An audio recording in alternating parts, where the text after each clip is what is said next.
Bonjour et bienvenue dans le ministère de la préparation de l'épouse glorieuse de Jésus-Christ.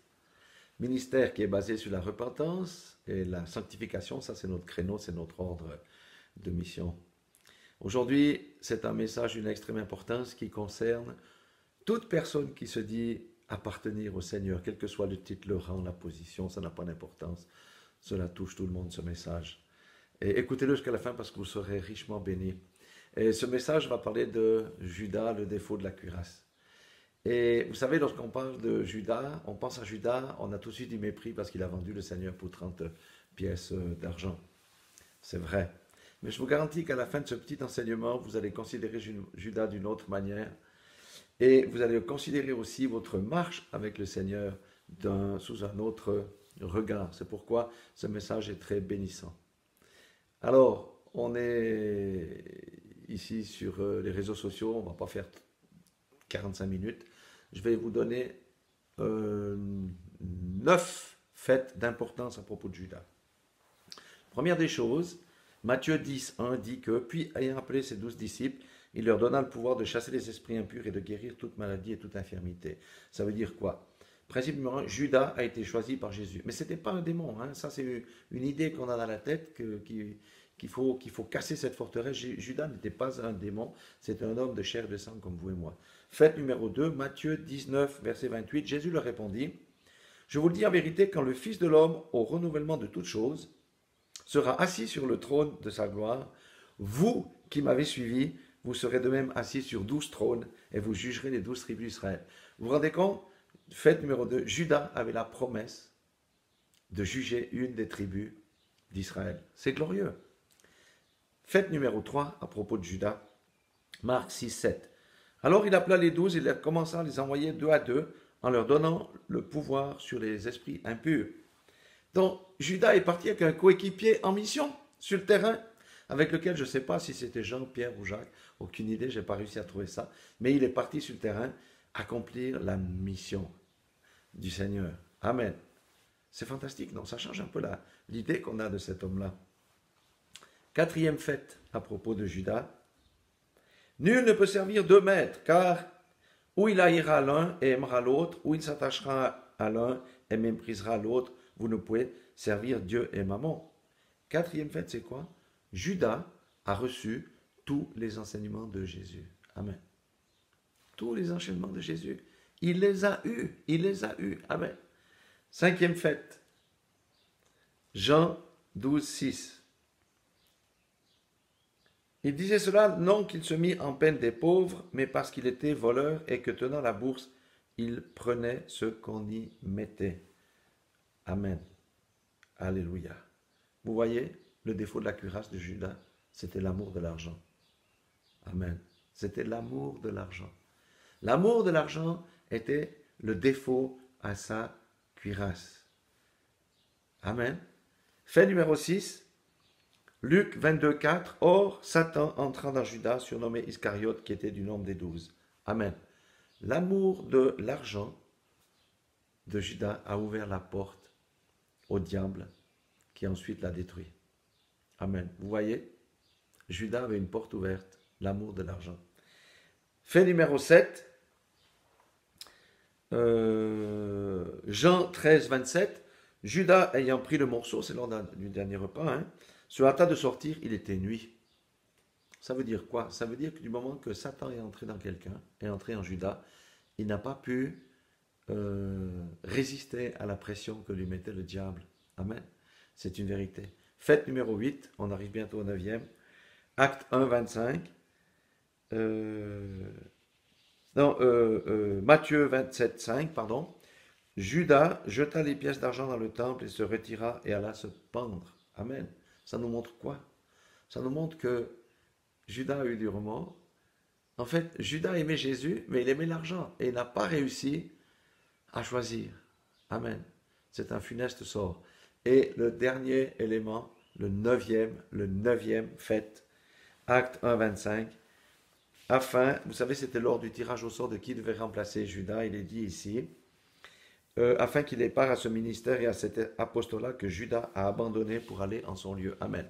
La conséquence de tout ça, parce que Judas n'a pas réussi à dominer le défaut de sa cuirasse, a quitté son apostolat. Amen. Alléluia. Vous voyez un petit peu, je disais que tantôt en introduction de ce message, que le sort de Judas renvoie à notre humanité et à la marche de milliers de chrétiens. Amen. Alors, quels sont les enseignements pratiques qu'on peut tirer de l'histoire de Judas? Premièrement, et ça on doit comprendre que Dieu n'appelle personne de parfait au ministère. Il a appelé Judas, il a appelé Pierre. Pierre avait son caractère, Pierre a renié le Seigneur. Hein? Il n'appelle jamais quelqu'un de parfait au ministère. Samson n'était pas parfait non plus. Donc on doit comprendre ça. Il n'y a pas d'homme parfait ou de femme parfaite qui va dans le ministère. Dieu les appelle tels qu'ils sont. Amen. Point numéro 2. Judas a été choisi par le Seigneur pour accomplir sa destinée. Nous avons tous une destinée. Tout chrétien sur cette terre a une destinée. Point numéro 3. L'enseignement, c'est que Judas a participé à la mission. Amen. Dans le créneau dans lequel le Seigneur l'avait établi, comme le font beaucoup de chrétiens. Le point numéro 4, c'est qu'il avait un défaut. Un défaut, la cuirasse, en l'occurrence, c'était l'argent. Mais, voyez, David avait un défaut à la cuirasse. C'était les femmes, mais il l'a vaincu. Salomon avait un défaut à la cuirasse, c'était les femmes aussi. Vous voyez l'héritage familial. Et lui, il a été dominé par ce défaut à la cuirasse. Vous savez que le défaut à la cuirasse, c'est juste un coin, un petit endroit qui n'est pas couvert. Amen. Ananias et Saphira, ils avaient aussi un défaut à la cuirasse, c'était l'amour de l'argent. Ils sont morts. Diotrephe, lui, c'était la gloire. Vous savez que Diotrephe empêchait l'apôtre Jean de venir prêcher dans son église, dans l'église. Pourquoi? À cause de la gloire. C'était un autre défaut, la cuirasse. Et nous avons Démas aussi, vous savez, qui était un compagnon fidèle de Timothée. Et lui, il a abandonné son apostolat pour l'amour du siècle présent. Amen. Vous voyez les défauts à la cuirasse. L'enseignement pratique qu'on peut en tirer, Judas avait son défaut, mais nous, est-ce que nous en avons un? C'est là le but de ce message, c'est de nous faire prendre conscience que peut-être on a un défaut qu'on a intérêt à le traiter, parce que autrement nous aurons un fort funeste. Amen. Donc, vous voyez, le point numéro 5, c'est que Judas n'a pas pu se départager entre Jésus et Mammon. Vous savez, suivant le défaut qu'on a à la cuirasse, à un moment donné, on doit se départager. Parce que si on ne se départage pas, qu'est-ce qui va se passer? On va laisser entrer Satan, et Satan va tout mettre en œuvre pour nous détruire. Alors, Dieu, vous savez que Satan n'est pas pressé non plus, hein, mais Dieu nous demande un certain nombre de choses aujourd'hui. Il nous demande, as-tu un défaut à ta cuirasse? Si tu as un défaut à ta cuirasse, quel est le défaut de ta cuirasse? Alléluia.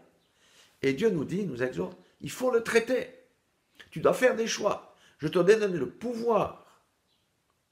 Tu dois traiter ce défaut-là. Tu ne dois pas faire ami avec le péché. Amen. Parce que dans le ciel, rien d'impur ne peut entrer. Alléluia. Et il faut traiter ce défaut à la cuirasse. Autrement, le diable sortira vainqueur.